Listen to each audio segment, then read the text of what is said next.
Hello, and welcome to another episode of Untraditionally Traditional, a podcast with me, Brittany Duncan, a millennial homemaker. Join me each week as I share all the things I've learned that make keeping your home, garden, and life running smoothly, all while working. If you are enjoying the podcast, please be sure to subscribe in your favorite podcasting app so you get the episodes downloaded straight to you every Monday. Now, on to today's episode. Hello, and welcome back to another episode of Untraditionally Traditional. This is your host, Brittany Duncan. A balanced home is a happy home. Most married couples will tell you that the key to success is embracing give-take when it comes to marriage, and the same goes for success in the home. How many times have you said to yourself, I could keep this home clean if it were just me.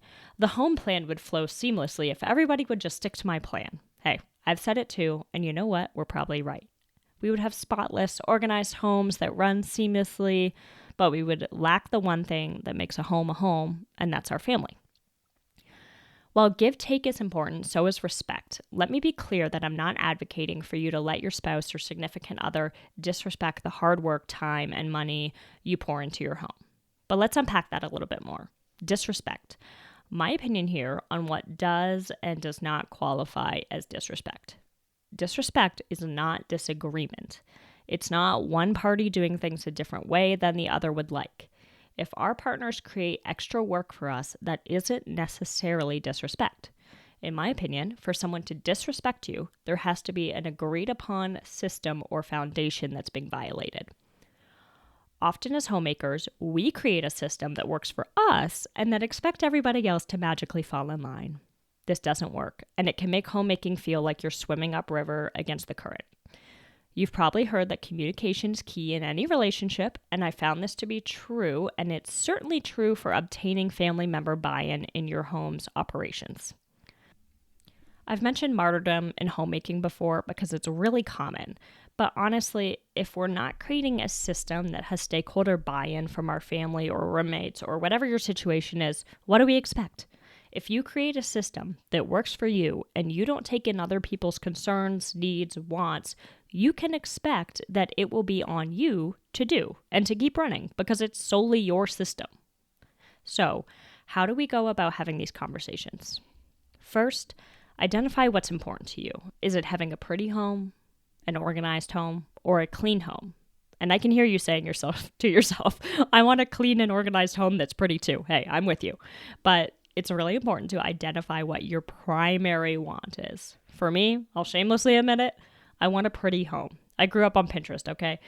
Pinterest perfection is the goal. Unobtainable? No. Definitely not obtainable. It is unobtainable, but it's nevertheless the goal, right?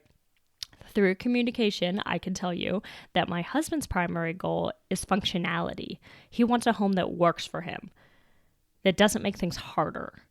And knowing this and taking it into consideration, our home is huge when it comes to the success of our home. Why? Because pretty and functional often do not go hand in hand. Pinterest photos don't have laptops and papers to be sorted on countertops. Work bags and items that are used every day, they're stored away. You don't see them in the clean, curated look that I'm going for, right?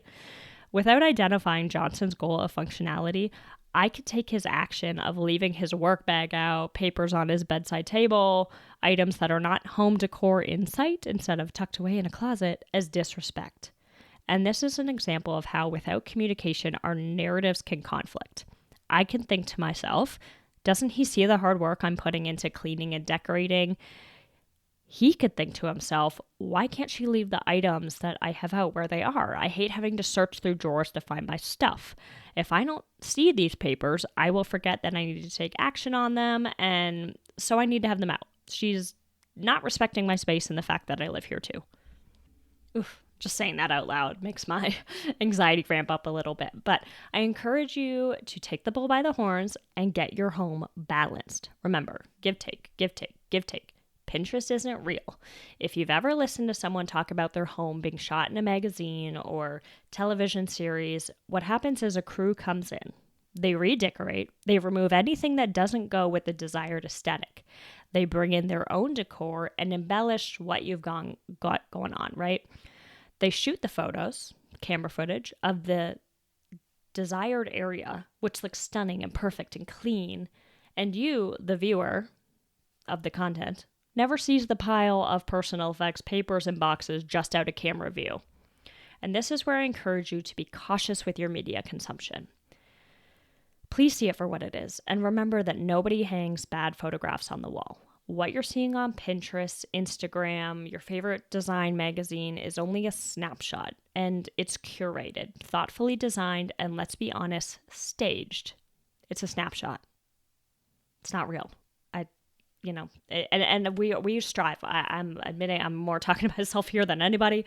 We strive for this, but it's not reality, and therefore it's going to let us down. Throughout the Bible, the home is identified as a place of rest. God doesn't seek out those of us who have beautiful homes, organized and styled, and bless us over our peers. No.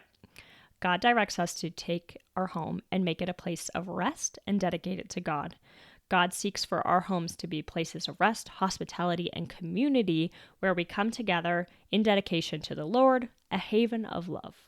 Regardless of where you sit with faith, I believe that most people would rather their homes be filled with love and be a restful place than it be loveless and decorated well. To maintain the balance, you've got to keep the goal in sight. Think of a balance beam. If you look down at your feet where you currently are, you get wobbly and off balance. If you look straight ahead where you want to be, you find balance. So, talk with your household. Determine what each of you want from your home, how you want it to function, what's important to each of you. The main thing, not the nitty-gritty nitpicky, but what is the core goal that you want for your home? What's the core goal that your spouse wants for their home, your kids, etc.? And then agree about a path forward. Give, take. Keep the main things in sight and take steps forward as a team to accomplish them. This is how you balance the home and make it work for everybody. Thank you for listening to this episode of Untraditionally Traditional. If you enjoy the podcast, please share it with those special people who would love it too, and write a review. For more tips and photos of my home and garden, follow Untraditionally Traditional Pod on Instagram. Until next week, let's continue to make our homes places of joy and service to ourselves and those we share them with.